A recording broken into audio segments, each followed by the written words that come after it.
Hello you lovely crafty people. I'm so excited to be joining the Sweet November team and some guests to do their sizzling summer hop on YouTube.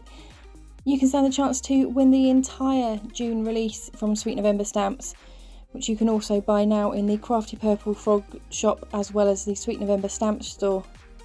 Be sure to hop along for a load of inspiration. Make sure you comment, like and subscribe as you hop along to be in with a chance of winning. These are the sets that I've used for this card. Dragon Trio is the brand new one from their summer release. Simple Room Scene Builder, I've used that for the floor of my room, and Halloween Room Scene Builder I've used for the wall. I've also used Halloween Room add-on, used the Cauldron and the window from there. So first off, I started off by just trying to make out what I was going to do with the scene, work out where I was putting all my stamps. I've used an old ink pad for this just because it doesn't matter really if it stands out or not. I'm not looking for perfect stamping at this point. I'm just looking to see where I want to put everything on my scene.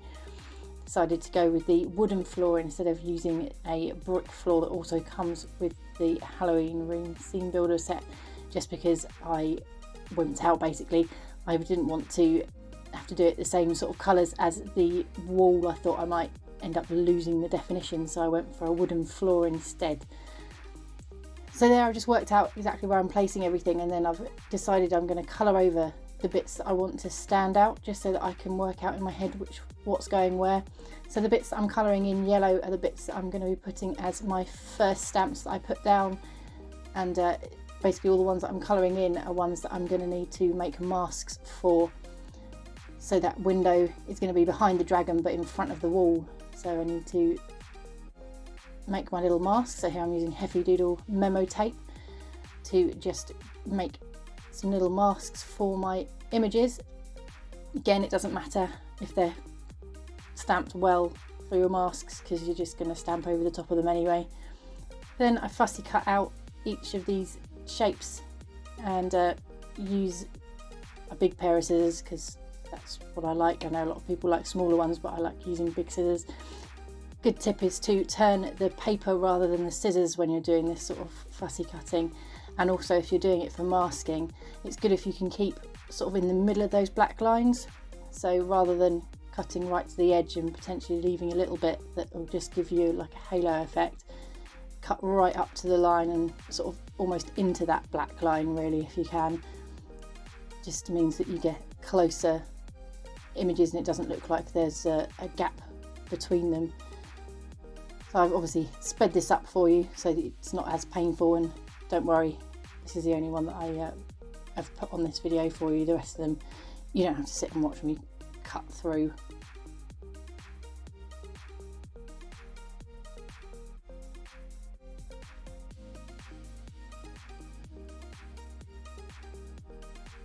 Some little bits got very fiddly right in the middle there, and it's always a good thing to be able to turn your whole bit of paper and move it around so it's at a better angle for your hands if you need to.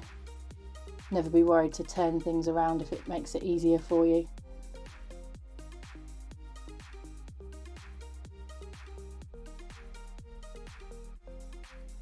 Then those little handles have just got little holes in them that I wanted to be able to see through. Whereas if you were doing this with a stamp that you're going to show as your final bit, you'd have to use a Stanley knife to cut those out. You don't have to when you're doing masks, you can just cut straight through the handle because it will still stand out and still hold. So here I'm doing my actual card, and yep, I realised that I'd left ink on the stamps still, so I had to clean those off and turn my piece of paper around so that I lost those marks. And I'm starting with the ones that I coloured in yellow, because they're the ones that I want to be the ones that are standing out at the front.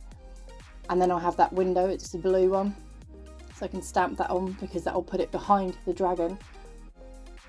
And then I'll mask it off so that when I stamp the wall in a minute, it won't get over the window and the window will still be standing out and look like it's in the wall rather than just sort of stuck through it.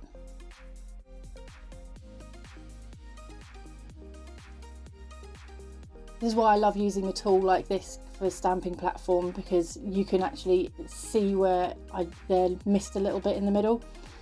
And with this masking, it's quite easy to do that because the masks that you're using just push the paper up slightly. But when you're doing it like this, you can re-stamp again, just press it down again and get the bits that missed. Here, where I need to stamp one that's just up a bit higher, I've made sure that I've still lined it up on 3 centimetres for this case, just so that I can make sure if I need to line it up again, I know where I'm lining it. And there we are, all done. That's a scene all created, and I love it when you take away the mask and you see the finished result. Now it's time to colour, and I will leave you watching this. Be sure to keep watching, see my pen get over inky and see how I save my card.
Be able to see there my pen's starting to get blobby, and there, yeah, it's just gone. So I've taken a bit of the ink off on a scrap bit of paper and I'm carrying on for the moment, and I'll clean those bits up later.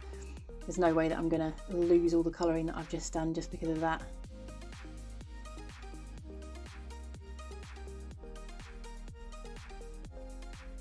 Good thing is, because it's a wall and it's got bits and pieces coming off it all over the place, that you can hide little mistakes easier, little problems that you've come across.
Hope you've enjoyed this video. Thank you so much for watching all the way until the end. Check in the bio below for the next person in the hop, and good luck. Have a great weekend.